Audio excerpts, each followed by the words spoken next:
সম্মানিত দিনী ভাই বোন, ইবাদতের জগতে সবচেয়ে ভিন্ন ধরনের ব্যতিক্রম ইবাদত হল সিয়াম।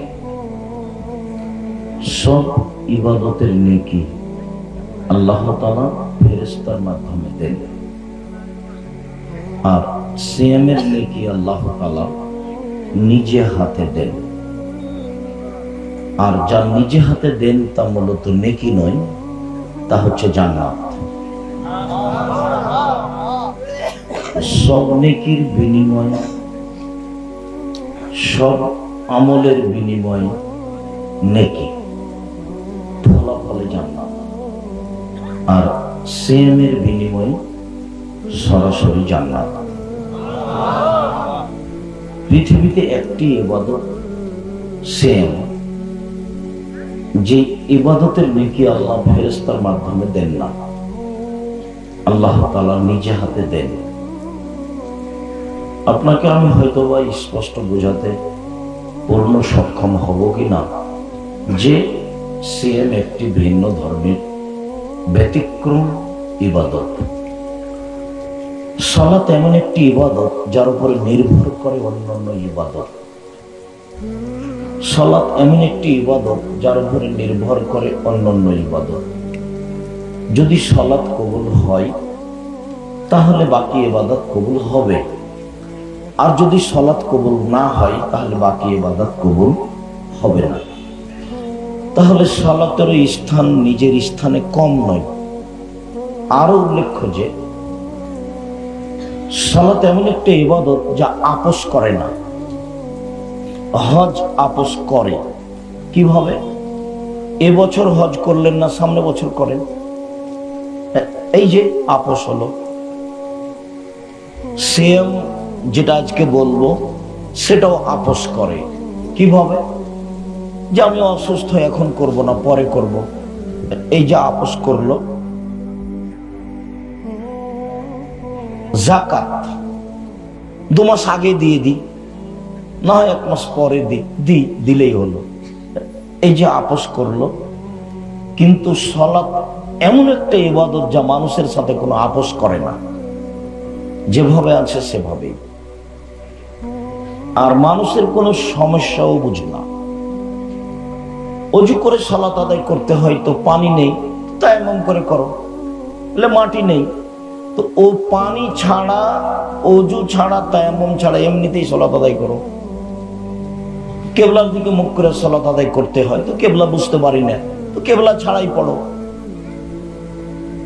দাঁড়িয়ে সালাত আদায় করতে হয়, তো দাঁড়িয়ে থাকা যায় না, বসে থেকে করো। বসে থাকা যায় না, শুয়ে থেকে করো। পরিষ্কার কাপড় পরে সালাত আদায় করতে হয়, পরিষ্কার কাপড় নেই, যে কাপড়ে পেশাব পায়খানা লেগে আছে, হাইজে রক্ত লেগে আছে, তাতেই পড়ো। পরিষ্কার অপরিষ্কার কোনো কাপড়ই নেই, তো তাহলে উলঙ্গ অবস্থাতেই পড়ো। এর নাম সালাত। কোনো আপোষ নাই মানুষের সাথে। গাড়ির শিকল ধরে আছেন, ঠেল মানে দাঁড়িয়ে আছেন, টাইম পার হয়ে যাচ্ছে, সালাত আদায় করতে হবে, এইভাবেই। একেবারে ভিন্ন ধরনের ব্যতিক্রম ইবাদত সালাত। কোনো প্রকার মানুষের সাথে আপোষ করে না। 7 বছর বয়সের ছেলে মেয়েকে নামাজ পড়ার জন্য বলতে হয়, 10 বছর বয়সে পিটাতে হবে, 15 বছর বয়সে ভিন্ন করে দিতে হবে। ও আপনার বাড়িতে থাকতে পারে না, খেতে পারে না, ওর সাথে কোনো কথা নেই। আবার এর বাস্তবতা আরো কঠিন, যে সেই কালে ইমাম আহমদ ইবনে হাম্বল বলেছেন, অলসতা করে কেউ যদি 1 ওয়াক্ত নামাজ ছেড়ে দেয় তাহলে তাকে জবে করতে হবে, হত্যা করতে। ইমাম আবু হানিফা রাহিমাহুল্লাহ বলেছেন, ওকে জেলখানায় বন্দি করে পিটিয়ে পড়াতে হবে। আর এখন আরবি বিদ্বানগণ বলছেন যে ও মুসলমান থাকে না, স্ত্রী নামাজ পড়ে, স্বামী পড়ে না, তো বিভাগ কেটে গেছে, চেয়ারম্যান লাগে না, কাজী লাগে না, খাতা কলম লাগে না, এমনিতেই গেছে। আবার বলছেন যে এরকম নামাজ পড়ে না, অলসতা করে, এরা যদি মারা যায় তাহলে মুসলমানের কবরস্থানে আর কবর দেওয়া হবে নাকি হিন্দুদের শ্মশান ঘাটে ফেলে দিতে হবে? এই কথা এখন আরবি বিদ্বানগণ বলছে। তার নাম সলাত, তার নাম নামাজ। তা আমি মূল কথা বলি, কি বলতে যাচ্ছি? মূল কথা হলো এই যে সলাত একেবারেই ব্যতিক্রম ইবাদত, এ কথাই ঠিক। সলাতের উপরে নির্ভর করে অন্যান্য ইবাদত, এ কথাই ঠিক।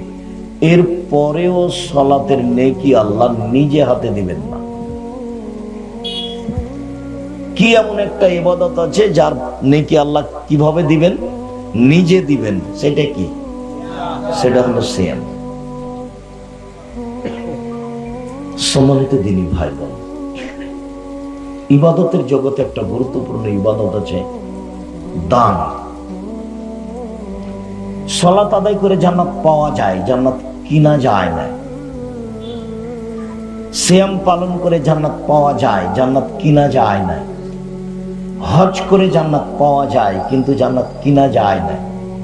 তাসবিহ তাহলিল জিকির আজকার করে জান্নাত পাওয়া যায়, জান্নাত কিনা যায় না। দান এমন একটা ইবাদত যা দিয়ে জান্নাত কিনা যায়। আল্লাহ তাআলা বলছেন, মুমিন মুসলমান শোনো, আমি তোমাদের জান এবং মালের বিনিময়ে জান্নাত বিক্রি করে দিয়েছি, ওটা তোমরা কিনে নাও। তো সেইটা কি ইবাদত? সেটা হলো দান। এর পরেও দানের নেকি আল্লাহ নিজে হাতে দিবেন না। পৃথিবীতে একটাই ইবাদত যার নেকি আল্লাহ নিজে হাতে দিবেন, সেটা সিয়াম। সম্মানিত দিনী ভাই বোন, ইবাদতের জগতে আল্লাহর কাছে সবচেয়ে পছন্দনীয় প্রিয় কাজ হচ্ছে চাওয়া, চাইলেই খুশি। মানুষের স্বভাব আর আল্লাহর গতিবিধি দুইটা একবারে বিপরীত। এই লোকটা ধনী মানুষ, বিপদে পড়ে বলেছেন যে ভাইজান আমার ছেলের হাত ভেঙে গেছে, 5,000 টাকা কর্জ দেন, একটু মেডিকেলে যাব। তো বলবে যে কি যে করি, এখন তো টাকা পয়সা হাতে নেই। আচ্ছা তুমি যখন বিপদে পড়েছো তো বিকালে আসো। তো বিকালে 5,000 টাকা দিল। তো পরের দিন আবার ভাইগনার হাত ভেঙে গেছে, তাই এসেছে। তখন লোকটা বলছে, কিরে তোর জন্য আমি টাকশাল বানিয়ে রেখেছি নাকি? কালকেও এসেছিলে আবার আজকেও এসেছিস যে। এটা হলো মানুষের গতি।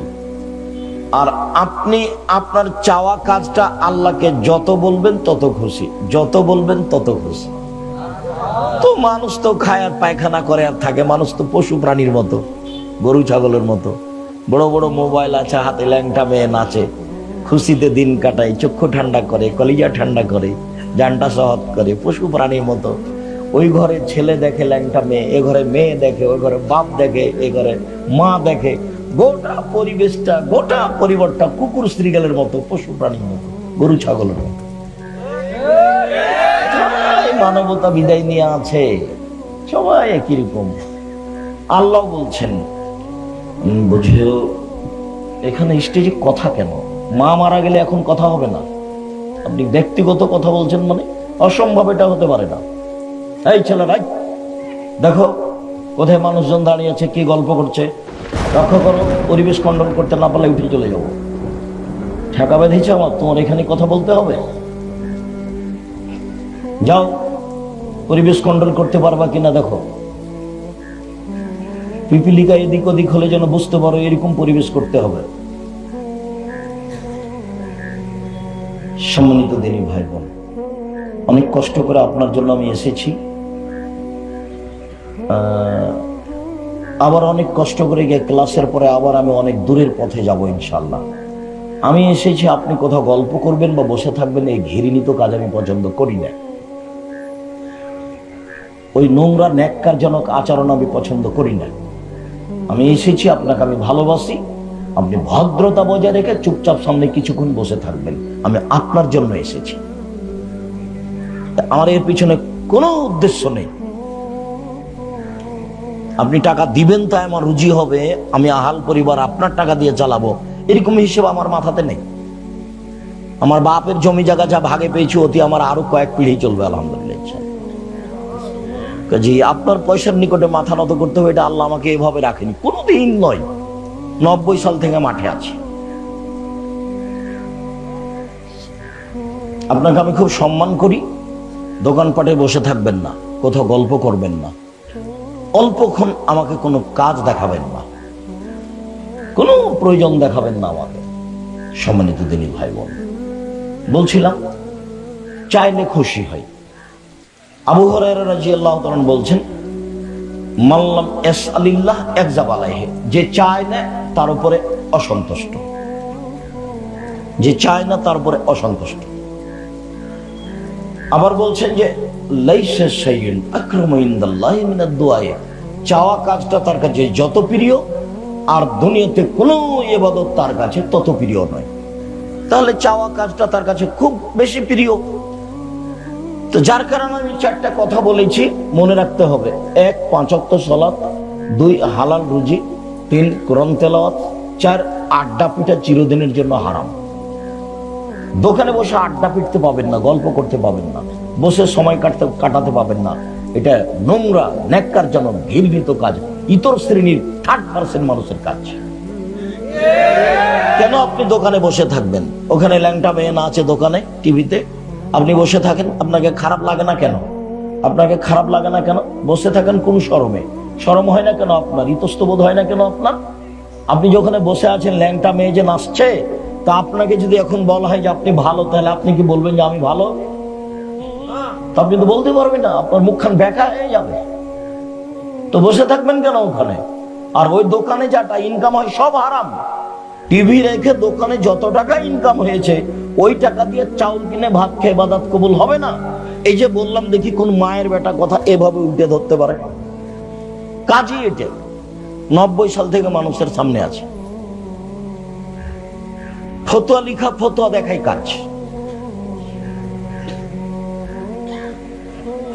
সম্মানিত দিনী ভাই বোন, আল্লাহর নবীর একটা কথা মূল্যায়ন করতে হবে।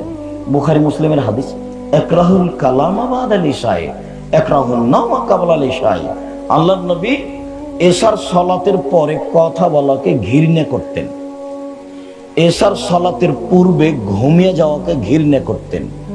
আবার শুনেন, আল্লাহর নবী এশার সালাতের পরে কথা বলাকে ঘৃণা করতেন, এশার সালাতের পূর্বে ঘুমিয়ে যাওয়াকে ঘৃণা করতেন। মনে থাকবে না?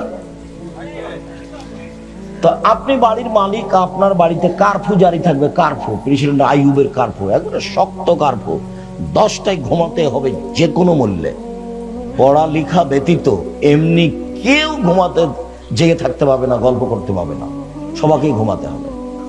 10টায় ঘুমিয়ে যায় যদি, 5 ঘন্টা ঘুমাই যদি, তাহলে কয়টায় উঠবে? 3টায়। এখন 3টায় উঠে সুন্দর করে ওযু করে 2 রাকাত সালাত আদায় করে কিছু বলো, জামাল শহরে একটু জমি কিনে দাও, একটা ভ্যান কিনে দাও, ভ্যানের ব্যবস্থা করে দাও, ঢাকা শহরে একটু জমির ব্যবস্থা করে, একটা বড় ব্যবস্থা। কি চান? চান কেন? আল্লাহ তাআলা আপনার সাথে কথা বলার জন্য, আপনার কথা শোনার জন্য 7ম আকাশ থেকে এখন 1ম আকাশে নেমে এসেছে। শুধুমাত্র আপনার জন্য আল্লাহ নেমে এসেছে, শুধু আপনার জন্য, শুধুমাত্র আপনার জন্য 7ম আকাশ থেকে 1ম আকাশে নেমে এসেছেন। আর আপনি এমন নোংরা শ্রেণীর মানুষ যে আপনি ওই বড় মোবাইলে বেটি ছেলে ল্যাংটা দেখতে দেখতে দেখতে দেখতে রাত 3টায় 4টায় ঘুমিয়েছেন। তো আপনি কি উঠে কি বলবেন আল্লাহ? আপনি তো গরু ছাগলের মতো, পশু প্রাণীর মতো, কুকুর স্ত্রীর মতো, খাই পায়খানা করে দিন কাটে। এ হলো মানুষ? কিসের মানুষ? চাপানে মৌজের ভাষা তো হলো অমানুষ। মানুষই নয়। মানুষ কাকে বলে? মানুষ যে মানুষ আল্লাহকে কিছু বলতে পারে, মানুষের সাথে ভালোভাবে চলে, দলীয় দাপট দেখে, ক্ষমতা দেখিয়ে কিছু করতে হবে, তার নাম জীবন। জীবনে 1 মিনিট দলীয় দাপট দেখাবেন না, ক্ষমতা দেখাবেন না, পয়সার ক্ষমতা দেখাবেন না, মান সম্মানের ক্ষমতা দেখাবেন না। ফেরাউন ডুবে গেছে 1500 বছর পরেও, আর আপনাদের নেত্রীর সময় ছিল মাত্র 45 মিনিট। নেত্রী দেখে শিক্ষা নেওয়া উচিত। 5 ওয়াক্ত সালাত, হালাল রুজি, মানুষের বাড়িতে কাজ করে খাবো, ঢং করে খেতে রাজি না, মারামারি করে, হুড়াহুড়ি করে, মিছিল করে, রাস্তা বন্ধ করে খেতে রাজি না। ওই ভাত খেতে আমি রাজি না। আমি কোনোদিন বলিনি 30 বছরে প্রয়োজনে ভিক্ষা করে খাবো, এরকম খাদ্য খাবো না। শ্বশুর বাড়ির টাকা নিয়ে খাবো না, ভিক্ষা করে খাবো। ভিক্ষা করে খাবো কেন? মানুষের বাড়িতে কাজ করে খাবো। বিকালে 500 টাকা পাবো। তো রুজির পথ আছে, খুব সুন্দর রুজির পথ আছে। নিজে করি নিজে খাই। 1, 5 ওয়াক্ত সালাত। 2, হালাল রুজি। 3, কোরআন তেলাওয়াত। বেশি না পারলে সূরা ইখলাস তো পড়তে পারবো 3 বার। তো সূরা ইখলাস যদি 3 বার পড়তে পারি, তো 1 বার সমান 10 পারা, 1 বার সমান 10 পারা, 1 বার সমান 10 পারা, 3 বার পড়েছি 30 পারা। এই নাও, আমি 30 পারা কোরআন মাজিদ পড়লাম। এ তো বলবো আল্লাহকে।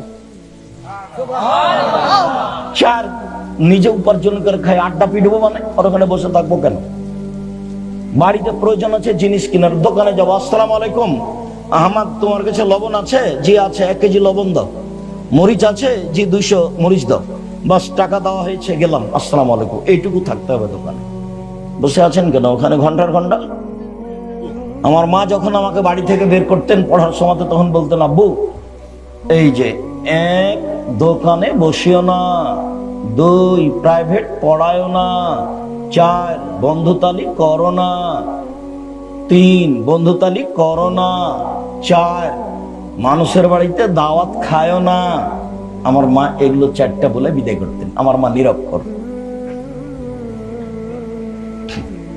তার মধ্যে ছিল একটা দোকানে বসিও না। কই, আমরা তো জীবনও বসি না। প্রতিষ্ঠানের ভিতরে দোকান আছে, চায়ের দোকান। ও ভুলেও বলতে পারবে না যে আমি 1 মিনিট বসেছি। দাঁড়িয়ে বলে, এই মানুষের সাথে ভালো আচরণ করিও। মানুষ যদি দোষ দেয়, রিপোর্ট দেয় তোমার ব্যাপারে, তাহলে তুমি এখানে থাকতে পারবে না। কোন সময় গেলে ওই পাশ দিয়ে হাঁটলে এই কথা বলে যায়।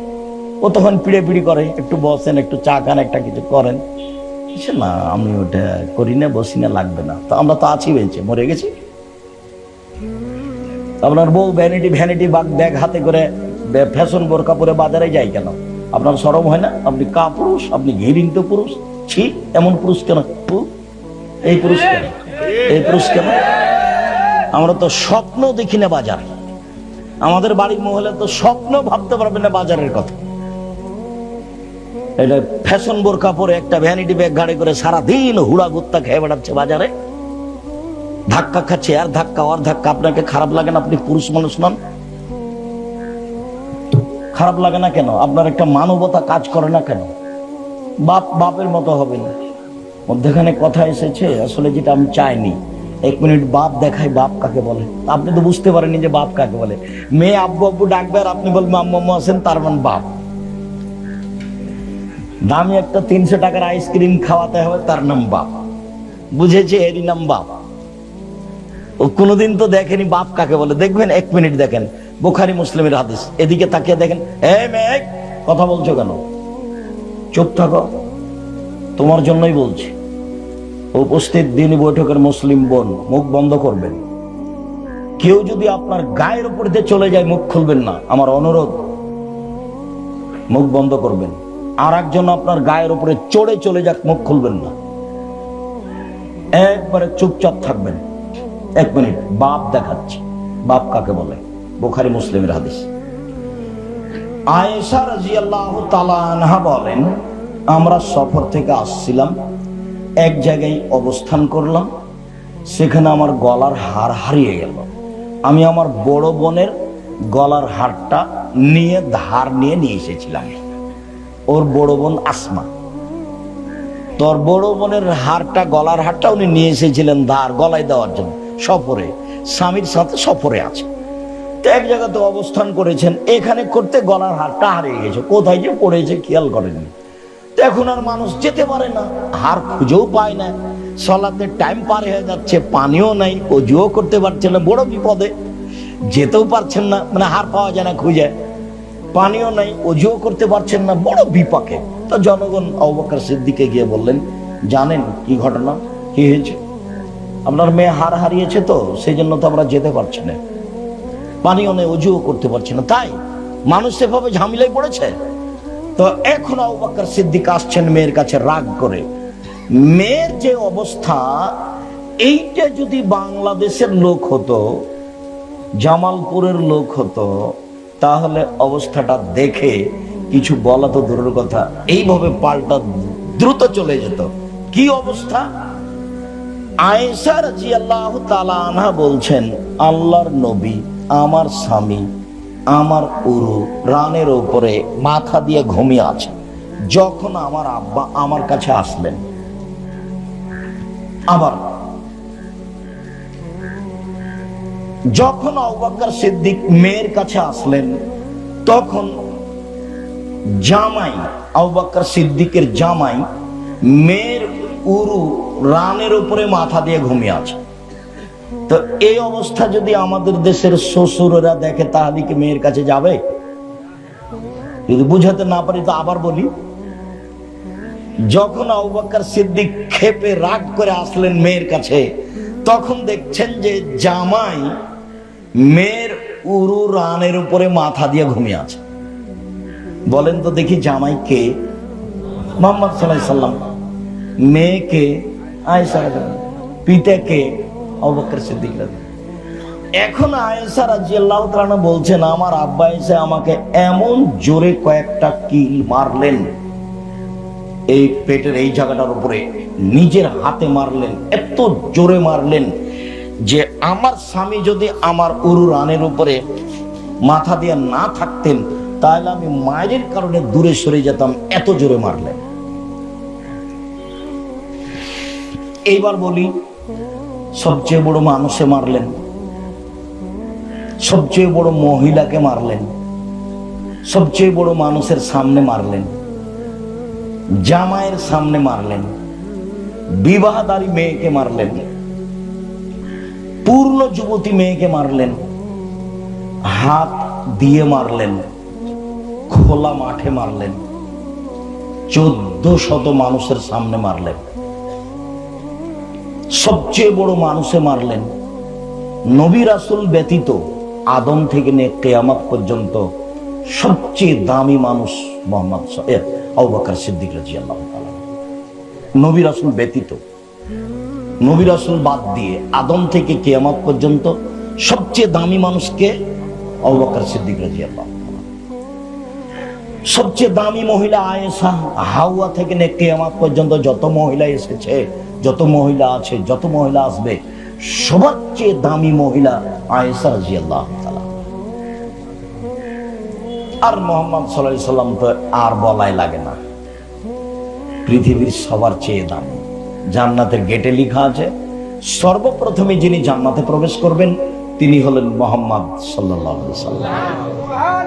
আবার বুঝি, আবার বলি, সবচেয়ে বড় মানুষে মারলেন, সবচেয়ে বড় মানুষের সামনে মারলেন, সবচেয়ে বড় মহিলাকে মারলেন, জামাইয়ের সামনে মারলেন, বিবাহদারী মেয়েকে মারলেন, পূর্ণ যুবতী মেয়েকে মারলেন, হাত দিয়ে মারলেন, খোলা মাঠে মারলেন, 1400 মানুষের সামনে মারলেন।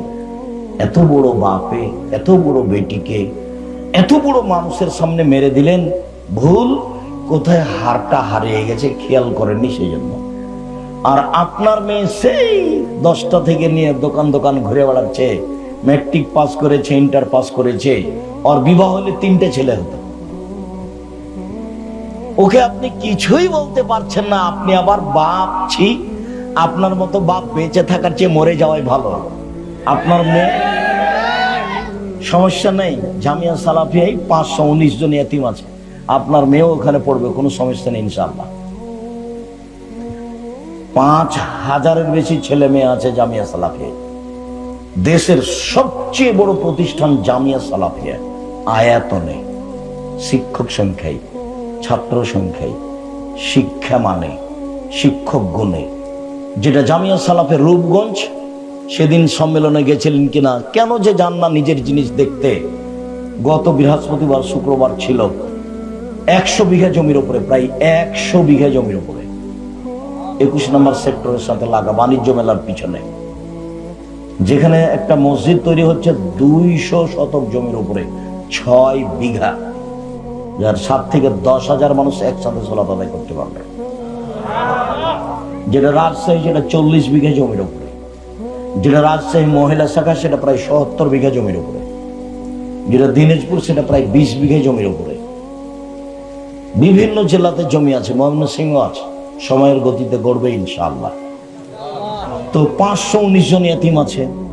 দেশের শিক্ষক আছেন, ইন্ডিয়ার আছেন, সৌদি আরবের আছেন, দেশ বিদেশের শিক্ষক, অনেক শিক্ষক, এখন বেতন লাগে প্রায় 40 লক্ষ।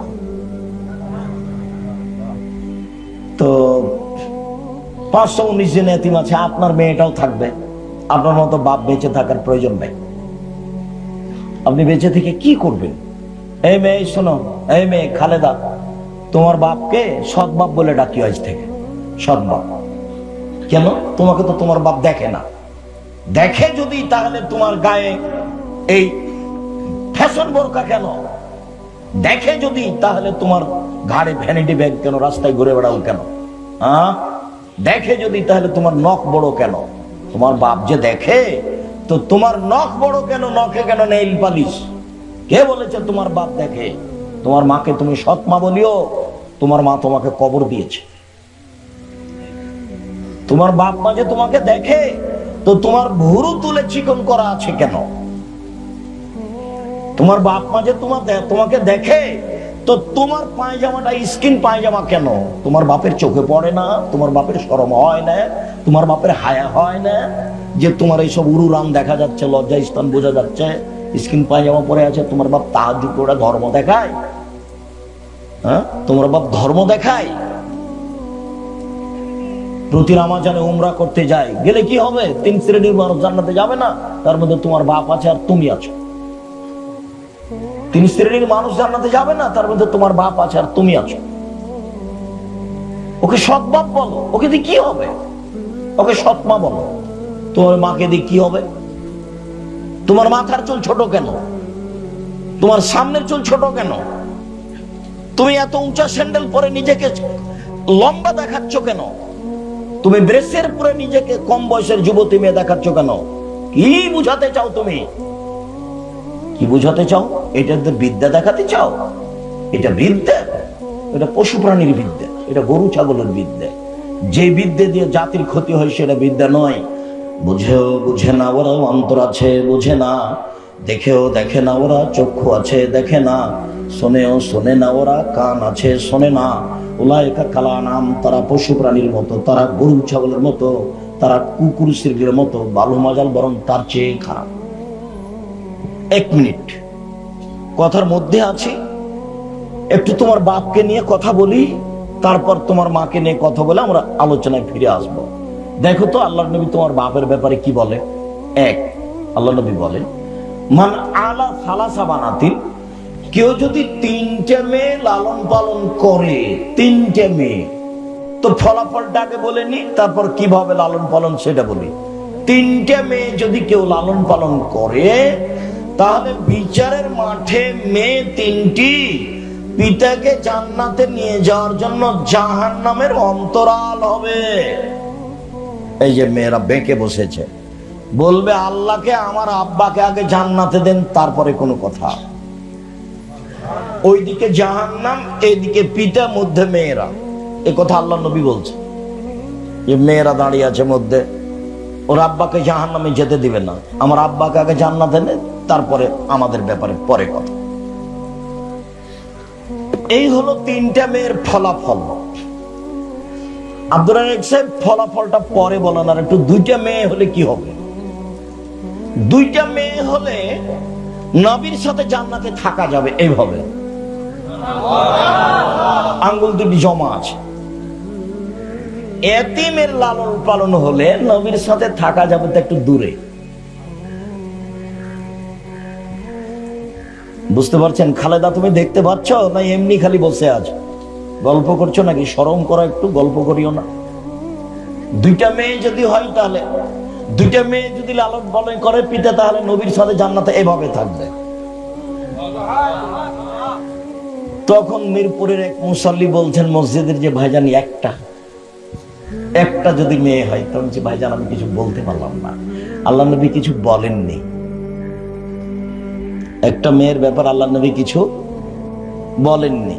তোমার যদি একটা মেয়ে হয় তাহলে মনটা একটু খারাপ, আর যদি 2টা মেয়ে হয় তাহলে একটু মনটা বেশি ভারী, দাদিও যেন কেমন কেমন করে। আর যদি 3টা মেয়ে হয়, তখন দাদি নানি বলে, বউ বাদ দে রে ভাই, বউ চলবে না এটা, দাদি নানি বলে। তার মানে সবাই পশুপালনের মতো থাকে, খায়, কম বয়সের বেশি বয়সের সবাই প্রায় একই। ধর্মে করবে কি 5 পয়সা দাম আছে? এটা জামালপুর। জামালপুর মানে ময়মনসিং এর চেয়ে অনেক ভালো। জামালপুর মানে গাইবান্ধার চেয়ে অনেক ভালো। আব্দুর রাজ্জাক সাহেব, ময়মনসিং আর জামালপুর বলতে কি বুঝালেন? জামালপুর মানে ভিতর বাড়ি বাহির বাড়ি, মহিলারা পর্দা করে বেশি। 2টা বাড়ি আছে, একটা ভিতরে একটা বাইরে। আর যখন ময়মনসিং যাবেন তখন কিসের ভিতর বাড়ি আর বাহির বাড়ি? আর বাড়ি ঘেরা নেই, ওইদিকেও ফাঁকা এদিকেও ফাঁকা। এটা সাতক্ষীরার মতো। সাতক্ষীরা মানে এইখানে একটা ঘর এখানে একটা ঘর, মধ্যে গরুর গাড়ির রাস্তা। এটা হলো ময়মনসিং, এটা হলো জামালপুর। তো ময়মনসিং এর মতোই হলো গাইবান্ধা, যমুনার এই পারে। জামালপুর যে এত ভালো কেন আল্লাহ ভালো জানে। ভালো হন, আরো ভালো হওয়ার চেষ্টা করেন, আল্লাহ আপনাদের ভালো করুক। আল্লাহ এই মেয়ে তোমাকে বলছি, এদিকে শরম করো, তোমাকে বলছি সম্মানিত দিনী ভাই বোন। তাহলে একটা মেয়ের কোনো ফলাফল নেই আপাতত। 2টা মেয়ের ফলাফল এই, 3টে মেয়ের ফলাফল হলো এই। তো বেশি হলে আরো ভালো। তো ছেলে, আপনারা দেখছেন ছেলে, 10টা ছেলে যদি মাস্টার ডিগ্রি পাস করেন, 1 নেকিও হবে না। ইন্না লিল্লাহি ওয়া ইন্না ইলাইহি। এটা কেমন হলো? তো পড়াবো কেন? বলে জন্ম দিয়েছে এই জন্য। পড়াবেন কেন? জন্ম দিয়েছেন এই জন্য। যদি না পড়ান, না মানুষ করেন, যা পাপ হবে সব আপনার। শুধু পড়াবেন কি, জন্ম হওয়ার সাথে সাথে তাড়াহুড়া করে স্বামী স্ত্রী বলা বলি করবেন, এই চলো তাহনিক করো, একটা পরহেজগার মানুষের কাছ থেকে দোয়া করে নিয়ে আসো, তাহনিক করো। কার কাছে তাহনিক করবো? যে চাচির কাছ থেকে করে নিয়ে আসো না, দেখো না অমুক মৌলানা আজকে আসবো, ওখানে একটু তাহানিক করে নাও না। তাহানিক মানে খেজুর চাবিয়ে ভালো করে একবারে গোড়া করে বাচ্চার জিভের মাঝামাঝিতে দিয়ে দিবেন, তারপর বাচ্চা ওর মা দুধ খাওয়াবে। তারপরে একটু দোয়া করো না, বাচ্চার মাথায় হাত দিয়ে একটু দোয়া করে নাও না। চল আজকে কে এসেছে? বড় মাওলানা এসেছে, আমার ছেলেটা একটু নিয়ে যাও না, একটু মাথায় হাত দিয়ে দোয়া করে নাও না। তারপরে 7 দিনের দিন আকিকা দিতেই হবে, দিতেই হবে, আকিকা দিতেই হবে। আপনি তো দিবেন, দিবেনই। চাঁপাইনবাবগঞ্জের ভাষাতে আপনার বাপকে দিতে হবে, দিতেই হবে। 14 দিনে চলে না, 21 দিনে চলে না, জীবনে একদিন চলে না। মাওলানা বলেছে, ওই যে জামালপুরের মাওলানা বলেছে, জি না, 7 দিনের দিনই হবে, 14 দিনে চলে না, 21 দিনে চলে না, জীবনে একদিন চলে না। আর কানা হোক, খোগড়া হোক, ন্যাংড়া হোক, দাঁত থাক আর না থাক, খালি মরতে বাকি আছে সেটাও চলবে। এটি কি কুরবানি? কুরবানি ভিন্ন জিনিস। কুরবানি মানে, আরে কুরবানি মানে চোখ দেখো ঝকঝকে কিনা, কান দেখো ঝকঝকে কিনা, কাটা নেই তো, লেজ দেখো ঠিকঠাক আছে কিনা, দাঁত দেখো দাঁত উঠেছে কিনা, পা দেখো ঝকঝকে কিনা, খুর দেখো খুর ঠিকঠাক আছে কিনা, সিং দেখো সুন্দর আছে কিনা, গরুটা দেখো মোটা তাজা কিনা, সব সুন্দর দেখো। মানে বিনিময় জান্নাত। কুরবানির বিনিময় জান্নাত। আর আকিকার বিনিময় জান্নাত নয়, আকিকার বিনিময় ওর বাপের জিম্মেদারি। ওটাও তো ছেলে মানুষ করছে, ছেলে, এটা তো মেয়ে নয় যে নগদ জান্নাত। ছেলে মানুষ করে নগদ জান্নাত পাওয়া যায় না, ওটা বাপের জিম্মেদারি। পড়ানোই লাগবে, ওকে মানুষের মতো মানুষ করেই গড়ে তুলতে হবে, প্রাণপণে চেষ্টা করতে হবে। শুনুন, বাকি কথা মাথায় যাচ্ছে কিন্তু লম্বা হয়ে যাবে, যার কারণে ওইদিকে যেতে পারছি না, কাছাকাছিতে থাকি। সম্মানিত দিনী ভাই বোন, এই ছেলে শোনো, তোমার বোনের লালন পালন তোমার বাপ কিভাবে করবে আল্লাহ নবী বলছেন। আল্লামাহুন্না, মেয়েকে বিদ্যা শিখিয়ে দিল। 2, আদাবাহুন্না, শিষ্টাচার শিখিয়ে দিল। 3, মেয়ের সাথে ভালো আচরণ করলো। তাহলে বিচারের মাঠে মেয়ে 3টি অন্তরাল হবে। 1, বিদ্যা শিখিয়ে দিল। 2, শিষ্টাচার শিখিয়ে দিল। 3, ভালো আচরণ করলো। বিদ্যা যা শিখাচ্ছে একরকম শিখাচ্ছে। ভালো আচরণ আম্মু বলে ডাকে, বের হয়ে গেলে বলে তোকে জবে করবো, ত্যায্য পুত্র করলাম। যদি বের হয়ে যায় তাহলে কি বলে? তোকে ত্যায্য পুত্র করলাম, তোকে আর দেখতে রাজি না। তোকে যদি পাই তাহলে এভাবে কাটবো, কেটে নদীতে ভাসিয়ে দেবো। বের হয়ে গেছে, খালি বলছে আম্মু টাকা পয়সা লাগবে, ঢাকা বিশ্ববিদ্যালয়ে পড়ে, আম্মু তোমার ভাইয়াকে বলিও টাকার কথা লাগলে বলিও, আম্মু কোনো সময় কষ্ট হয় না জানো, খুব খেয়াল করি আম্মু, ঠিক আছে না? হ্যাঁ। তো ভাতিজা বলছে পরের দিন, চাচা জানেন কি হয়েছে? কি হয়েছে রে? তো খালেদা তো বের হয়ে গেছে, নাই তো, ও তো অমুকের সাথে চলে গেছে। তখন এবার বাপু বলছে ওকে ত্যায্য পুত্র করলাম, ওকে ত্যায্য পুত্র করলাম, ওকে বলে জবাই করবো, ওকে বলে জব করবো, ওকে কেটে নদীতে ভাসিয়ে দেবো। আম্মু কেটে গেছে, আম্মু আর নেই। বাপ শিষ্টাচার বুঝে? শিষ্টাচার হলো ঘোড়ার ডিম, শিষ্টাচার হলো ঘোড়ার ডিম। তো বাপ শিষ্টাচার কি বুঝে? ভাতিজা, নিজের ভাতিজা আহমাদকে বলছে, আহমাদ এই যে তোর বোনকে একটু ঢাকা বিশ্ববিদ্যালয়ে নিয়ে যা তো ভাই, নিয়ে যা তো বাবা। এই যে শিষ্টাচার, এই যে শিষ্টাচার। মায়ে বলছে তোর দুলা ভাই এসছে, পান দিয়ে, পান দিয়ে, চা দিয়ে, পানি দিয়ে, এই যে শিষ্টাচার। শিষ্টাচার দেখছেন, এটা হলো শিষ্টাচার। ওর বাপও জানে না, ওর মাও জানে না শিষ্টাচার কাকে বলে। পশু প্রাণীর জীবন, গরু ছাগলের জীবন এমনিতেই চলছে। মনে কিছু নিয়ে না, আপনাকে বলছি কষ্ট নেওয়ার কিছু নেই, কষ্ট নেওয়ার কিছু নেই। রাসূল সাল্লাল্লাহু আলাইহি সাল্লামের পদ্ধতিতে জীবন কাটাতে হবে, এটাই চূড়ান্ত। জোর করে আমিন বলে আহলে হাদিস হওয়া যায় না, জোর করে আমিন বলে আহলে হাদিস হওয়া যায় না। বুকে হাত বেঁধে সালাত আদায় করলে আহলে হাদিস হওয়া যায় না। দল সংগঠন করে আরেকজনকে খারাপ বেসে আহলে হাদিস হওয়া যায় না। শুধু খালি আরেকজনের উপরে বিদ্বেষ রাখাই হয় মাত্র।